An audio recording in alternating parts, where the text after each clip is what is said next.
Good morning, everyone. We have started our 10th chapter of First Flight. It's the Sermon at Banaras. इस chapter में हमने गौतम बुद्ध के early life के बारे में पढ़ा, किस तरह से उन्होंने पैलेस को लेफ्ट कर दिया और उसके बाद वो एनलाइटमेंट के लिए, आध्यात्मिक ज्ञान की प्राप्ति के लिए फॉरेस्टेड एरिया में निकल पड़े। किस तरह से उन्हें एक पीपल के वृक्ष के नीचे आध्यात्मिक ज्ञान प्राप्त हुआ और उसके बाद महात्मा बुद्ध ने अपनी जो अंडरस्टैंडिंग थी उनको प्रीच करना स्टार्ट कर दिया। बुद्ध ने अपना पहला उपदेश बनारस में दिया और उसको सुनने वाली जो पहली स्त्री थी, जो पहली लेडी थी, वो किसा गौतमी थी। यहाँ तक हम रीड कर चुके हैं। अब हम स्टार्ट करेंगे किसा गौतमी के इंसिडेंट से। तो किसा गौतमी कौन है, उनके साथ ऐसा कौन सा इंसिडेंट हुआ जिसकी वजह से वो काफ़ी ज़्यादा दुखी रही, और उसके बाद किस तरह से उन्हें जो लाइफ होती है उसके जो स्ट्रगल होते हैं, जो लाइफ है और जो डेथ है उसको नॉलेज होती है और वो उस चीज़ को कैसे अंडरस्टैंड कर पाती है। तो यहाँ से हम स्टार्ट करते हैं हमारा chapter 10th the sermon at Benares. Kisa Gotami had an only son. Kisa Gotami का सिर्फ एक ही बेटा था एंड ही डाइड, और उसकी मृत्यु हो गई। In her grief she carried the dead child to all her neighbours. दुख में भरकर किसा गौतमी अपने मृत बेटे को लेकर नेबर्स के पास गई, आस्किंग दैम फॉर मेडिसिन। वो इतनी ज़्यादा दुखी थी कि वो ये भी समझ नहीं पा रही थी कि जो डेथ होती है वो इनविटेबल होती है और उसको कोई भी नहीं टाल सकता है, लेकिन फिर भी वो अपने बेटे को लेकर नेबर्स के पास गई और उनसे मेडिसिन की डिमांड की। एंड द पीपल सेड, और लोगों ने उसकी जो सिचुएशन थी उसको देखकर कहा, she has lost her senses, the boy is dead. हमें लगता है कि किसा गौतमी ने अपने सेंसेस को लॉस्ट कर दिया है। इट मीन्स इसको अब सही और गलत का ज्ञान नहीं है, इसका पुत्र तो मर चुका है। एट लेंथ, अंत में Kisa Gautami met a man who replied to her request. इसके बाद किसा गौतमी एक व्यक्ति से मिली जिन्होंने उसकी जो रिक्वेस्ट थी, जो उसकी क्वेरीज थी, उसके लिए उसको रिप्लाई दिया। I cannot give the medicine for thy child. मैं तुम्हारे बेटे के लिए कोई भी मेडिसिन नहीं दे सकता हूँ, but I know a physician who can. लेकिन मैं एक चिकित्सक को जानता हूँ जो कि ऐसा कर सकता है और वो कोई ना कोई मेडिसिन तुम्हें दे देगा। एंड द गर्ल सेड, तब किसा गौतमी ने कहा, प्रे टेल मी सर, कृपया करके मुझे बताइए श्रीमान, हु इज़ इट, वह कौन है। एंड द मैन रिप्लाइड, और तब उस व्यक्ति ने कहा, गो टू साक्य मुनि द बुद्धा। तुम साक्य मुनि के पास चले जाओ जिन्हें बुद्धा भी कहा जाता है। Kisa Gautami repaired to the Buddha and cried. Repaired means went to. Kisa Gautami Buddha के पास गई और वहाँ पर रोते हुए बोली, Lord and master give me the medicine that will cure my boy. कृपया करके मुझे ऐसी मेडिसिन दे दीजिए जिससे कि मेरा बेटा ठीक हो सके, इसका इलाज हो सके। द बुद्धा आंसर्ड, महात्मा बुद्ध ने आंसर दिया, उत्तर दिया, I want a handful of mustard seed. मुझे एक मुट्ठी भर सरसों के दाने चाहिए। And when the girl in her joy promised to procure it, और जब लड़की ने, किसा गौतमी ने खुशी में भरकर प्रॉमिस किया कि वह इसे ले आएगी, द बुद्धा एडेड, तो महात्मा बुद्ध ने अपनी बात को आगे बोलते हुए कहा, the mustard seed must be taken from a house where no one has lost a child, husband, parent or friend. तुम्हें जो मस्टर्ड सीड लेके आने हैं वो एक ऐसे घर से लेकर आने हैं जहाँ पर किसी ने अपने बेटे, अपने हस्बैंड, अपने माता पिता और अपने फ्रेंड को ना खोया हो, मीन्स उनके घर में किसी की मृत्यु ना हुई हो।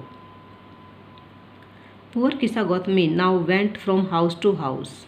बेचारी किसा गौतमी अब एक घर से दूसरे घर में गई। And the people pitied her and said, लोगों ने उसके ऊपर दया की और उसके बाद उससे कहा, here is mustard seed, take it. हमारे घर में सरसों के दाने हैं, बीज हैं, इन्हें ले लो। बट व्हेन शी आस्क्ड, लेकिन जब उसने पूछा, did a son or daughter, a father or mother die in a family, जब उसने पूछा कि तुम्हारे घर में किसी पुत्र, पुत्री, पिता या माता की मृत्यु हुई है, दे आंसर्ड हर, तो उन्होंने कहा, अलास बड़े दुख के साथ उन्होंने कहा, दुख व्यक्त करते हुए कहा, द लिविंग आर फ्यू, हमारे घर में जीवित बहुत कम है, but the dead are many, लेकिन कई ऐसे लोग हैं जिनकी हमारे घर में मृत्यु हो चुकी है। Do not remind us of our deepest grief, हमें हमारे गहरे दुखों की याद मत दिलाइए। And there was no house but some beloved one had died in it, उसके बाद उसे कोई भी ऐसा घर नहीं मिला जहाँ पर किसी प्रियजन की मृत्यु ना हुई हो। किसा Gautami became weary, weary means tired हो गई थी, एंड होपलेस, और आशा रहित हो गई। किसा गौतमी को जब कोई भी ऐसा घर नहीं मिला जहाँ पर किसी बिलव्ड की डेथ ना हुई हो, और उसको जब मस्टर्ड सीड नहीं मिल रहे थे जहाँ पर किसी व्यक्ति की मृत्यु ना हुई हो, ऐसे घर से तो काफ़ी ज़्यादा थक गई घूम घूम कर, और वो होपलेस भी हो गई, आशा रहित भी हो गई। उसने आशा छोड़ दी कि शायद उसको कोई घर मुश्किल से ही ऐसा मिलेगा जहाँ पर किसी प्रियजन की मृत्यु ना हुई हो। तो किसा गौतमी बहुत ज़्यादा थक गई एंड होपलेस, बिल्कुल आशा रहित हो गई, and set down at the west side watching the lights off the city, और वो रास्ते में किनारे पर शहर की रोशनी को देखते हुए बैठ गई। As they flickered up and were extinguished again, जो शहर की लाइट्स थी वो बार बार में टिमटिमा रही थी, जल रही थी और एक्सटिंग्विश हो रही थी, बुझ रही थी। At last the darkness of the night resigned, इसके बाद हर जगह अंधेरा व्याप्त हो गया, हर जगह अंधेरा ही अंधेरा दिखाई देने लग गया। And she considered the fate of man, उसके बाद उसने व्यक्तियों के भाग्य के बारे में सोचा।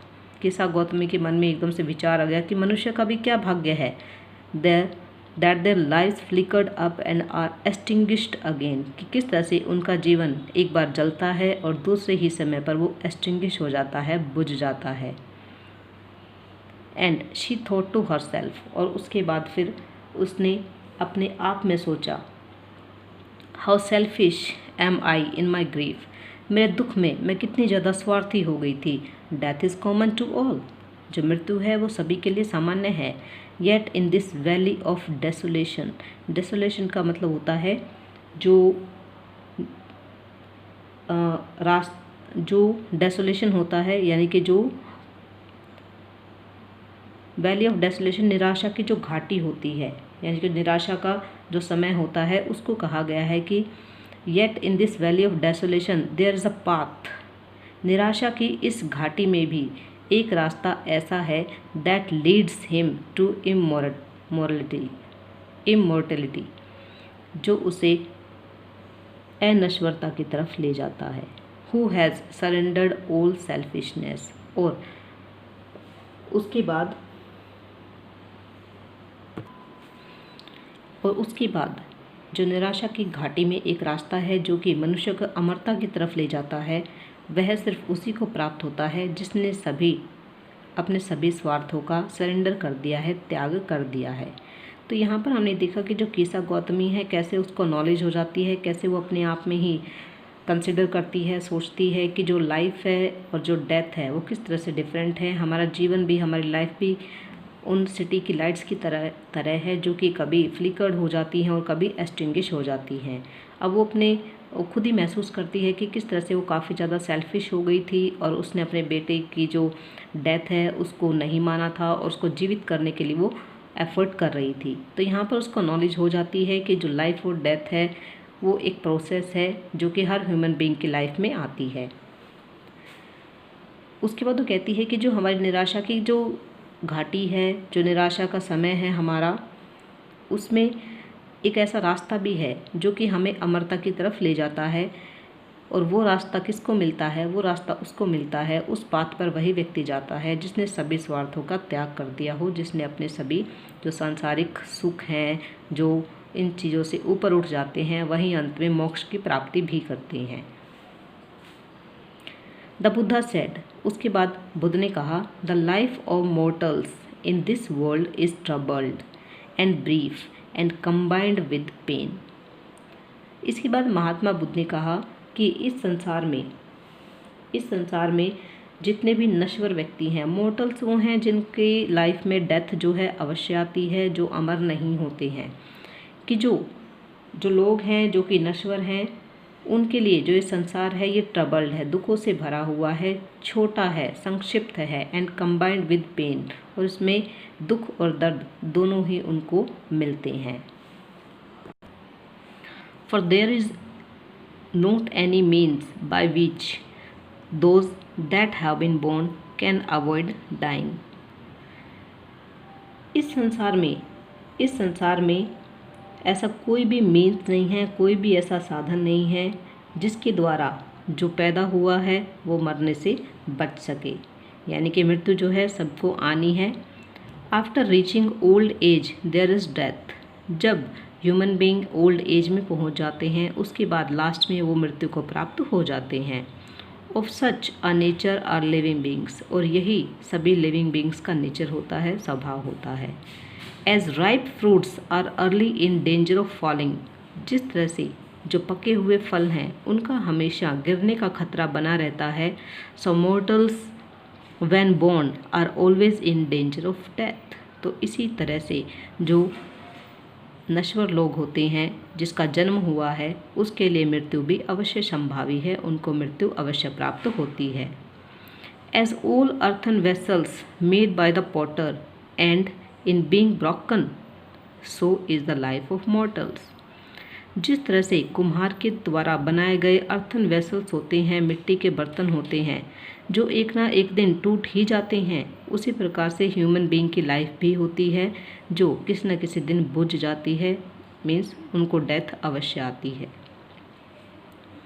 बोथ यंग एंड एडल्ट, सभी युवा और सभी जो एडल्ट हैं, both those who are fools and those who are wise, जो मूर्ख हैं और जो बुद्धिमान हैं, all fall into the power of death, सभी मृत्यु के अधीन हैं। All are subject to death, और ये इनको अवश्य मृत्यु प्राप्त होनी है, ये सभी मौत के अधीन होते हैं और मृत्यु के सामने ये टूट जाते हैं। तो यहाँ पर कितने सारे एग्जाम्पल महात्मा बुद्ध देते हैं कि जिस तरह से कुम्हार के द्वारा बनाए गए जो अर्थन वेसल्स होते हैं, जो मिट्टी के बर्तन होते हैं, लास्ट में वो टूट ही जाते हैं। जिस तरह से वृक्ष के ऊपर वृक्ष के ऊपर जो फल लगे होते हैं वो एक ना एक दिन पक कर नीचे गिर जाते हैं, उसी तरह से चाहे कोई बूढ़ा हो या जवान हो, चाहे कोई मूर्ख हो या कोई बुद्धिमान हो, सभी जो हैं मृत्यु के अधीन होते हैं और एक ना एक दिन सबको मृत्यु आनी है। Of those who overcome by death, वे व्यक्ति जिनके ऊपर मृत्यु विजय प्राप्त कर लेती है, डिपार्ट फ्रॉम लाइफ, वो जीवन से बिछुड़ जाते हैं, जीवन से दूर हो जाते हैं। A father cannot save his son, एक पिता अपने पुत्र को नहीं बचा सकता है। नोर किन्समैन, ना ही अपने सगे संबंधियों को, अपने रिश्तेदारों को, देयर रिलेशंस, और ना ही अपने रिश्तेदारों को। मार्क, महात्मा बुद्ध कहते हैं ध्यान रखो, while relatives are looking on and lamenting deeply, one by one mortals are carried off. जब रिश्तेदार देख रहे होते हैं तो बहुत ज़्यादा विलाप करते हैं, बहुत ज़्यादा मौन करते हैं, और उसके बाद एक एक करके सभी लोग वहाँ से चले जाते हैं। Like an ox that is led to the slaughter, जैसे ही एक बछड़े का कसाई के यहाँ कटने के लिए ले जाया जाता है, जैसे ही कोई बछड़ा होता है जब उसको कसाई के पास काटने के लिए ले जाया जाता है, उसी तरह से जो सभी पर्सन हैं वो एक एक करके हमसे दूर चले जाते हैं। हम कुछ देर के लिए विलाप करते हैं और बाद में उनको भूल जाते हैं। So world is afflicted with death and decay, इसलिए जो संसार है वो मृत्यु से और डिके में पतन से पीड़ित है, ग्रसित है। Therefore the wise do not grieve, इसलिए जो बुद्धिमान लोग हैं वो दुख व्यक्त नहीं करते हैं। नोविंग the terms of the world, क्योंकि उन्हें संसार के जो नियम हैं उनके बारे में जानकारी होती है, वो इस नियम को जानते हैं। तो यहाँ पर महात्मा बुद्ध बता रहे हैं कि हमें ध्यान रखना चाहिए कि जो हमारे रिलेटिव्स होते हैं, जो हमारे सगे संबंधी होते हैं, वो एक एक करके हमसे बिछुड़ जाते हैं, मृत्यु को प्राप्त हो जाते हैं। सभी लोग देखते हैं, मौन करते हैं, विलाप करते हैं, लेकिन कोई किसी को नहीं बचा सकता है, क्योंकि संसार में सभी को मृत्यु प्राप्त होनी है। और जो ग्रीफ करते हैं, बहुत ज़्यादा दुख व्यक्त करते हैं, बहुत ज़्यादा मौन करते हैं, विलाप करते हैं, वो बुद्धिमान नहीं होते हैं, बल्कि बुद्धिमान वो कहलाते हैं जिनको इन चीज़ों के ऊपर विलाप नहीं करना चाहिए और इन चीज़ों जो वर्ल्ड का टर्म है, जो संसार का नियम है, उसको अंडरस्टैंड करना चाहिए, उसको समझना चाहिए। Not from weeping nor from grieving will anyone obtain peace of mind. ना ही रोने से और ना ही दुख व्यक्त करने से किसी को मानसिक शांति प्राप्त होती है। अगर कोई व्यक्ति ये सोचे कि अगर हमारे प्रियजन चले गए हैं, हम बहुत ज़्यादा दुख व्यक्त करेंगे, हम बहुत ज़्यादा रोएंगे, तो शायद वो वापस आ जाएं या उनको मानसिक शांति प्राप्त हो जाए, तो ऐसा नहीं होता है। अगर ऐसा कोई करता है तो वो अपनी बॉडी को वीक बना लेता है और अपने माइंड को डिस्टर्ब कर लेता है। तो ना ही रोने से और ना ही दुख व्यक्त करने से मानसिक शांति प्राप्त होती है। ऑन द कॉन्ट्ररी, इसके विपरीत, his pain will be the greater and his body will suffer. जो व्यक्ति विलाप करते हैं, जो व्यक्ति दुख व्यक्त करते हैं, रोते हैं, उनकी जो बॉडी है वो सफ़र करती है और उनके जो दुख हैं वो और भी ज़्यादा बढ़ जाते हैं। He will make himself sick and pale. जो बहुत ज़्यादा विलाप करते हैं, अपने प्रियजन को याद कर करके रोते हैं, वो अपनी बॉडी को बीमार कर लेते हैं, कमज़ोर कर लेते हैं और उनकी बॉडी जो है वो पेल हो जाती है, पीली हो जाती है, यानी कि दुख के कारण उनके बॉडी के अंदर, स्किन के अंदर एक पीलापन आ जाता है। Yet the dead are not saved by his lamentation. क्योंकि उनके विलाप करने से मृत लोगों को बचाया नहीं जा सकता है। He who seeks peace should draw out the arrow of lamentation. जो पीस यानी कि शांति चाहते हैं, जो कि शांति की तलाश करते हैं, जो कि शांति चाहते हैं, उन्हें अपने हृदय से जो लैमेंटेशन का, जो विलाप का एरो है, जो तीर है, उसको निकाल कर बाहर फेंक देना चाहिए। एंड कंप्लेंट, और शिकायत का जो तीर है, जो उन्होंने अपने माइंड में, अपने दिल में बसा रखा है, उसको निकाल कर फेंक देना चाहिए। एंड ग्रीफ, और उनको जो दुख उनके मन में है, दिमाग में है, उसको भी बाहर निकाल देना चाहिए। तो जो लेमेंटेशन हम जो मौन करते हैं, जो लेमेंट हम करते हैं, जो विलाप हम करते हैं, जो कंप्लेन हम करते हैं कि भगवान तुम्हें ऐसा नहीं करना चाहिए था, ये तो मेरा डियरेस्ट पर्सन था, इसको नहीं लेके जाना चाहिए था, ये कैसे मर गए, इनको काश दोबारा से जीवित हो जाए। जब हम दुख व्यक्त करते हैं तो ये जो दुख रूपी कंप्लेंट, शिकायत रूपी और जो विलाप रूपी हमारे हृदय के अंदर, हमारे दिमाग के अंदर जो ये तीर होते हैं, जो एरोज होते हैं, उनको हमें ड्रॉ आउट कर देना चाहिए, बाहर निकाल कर फेंक देना चाहिए, यदि हम मानसिक शांति चाहते हैं। He who has drawn out the arrow, जिसने इन सभी तीरों को अपने हृदय से निकाल कर फेंक दिया है, and has become composed will obtain peace of mind. और जो शांत हो चुका है, जो कंपोज हो चुका है, उसे मानसिक शांति अवश्य प्राप्त हो जाती है। He who has overcome all sorrows will become free from sorrow and be blessed. जो व्यक्ति इन सभी दुखों से दूर हो गया है, जिसने इन सभी दुखों को जीत लिया है, वह लास्ट में सोरोज से मुक्त हो जाएगा और धन्य हो जाएगा, यानी कि उसको मोक्ष की प्राप्ति हो जाएगी।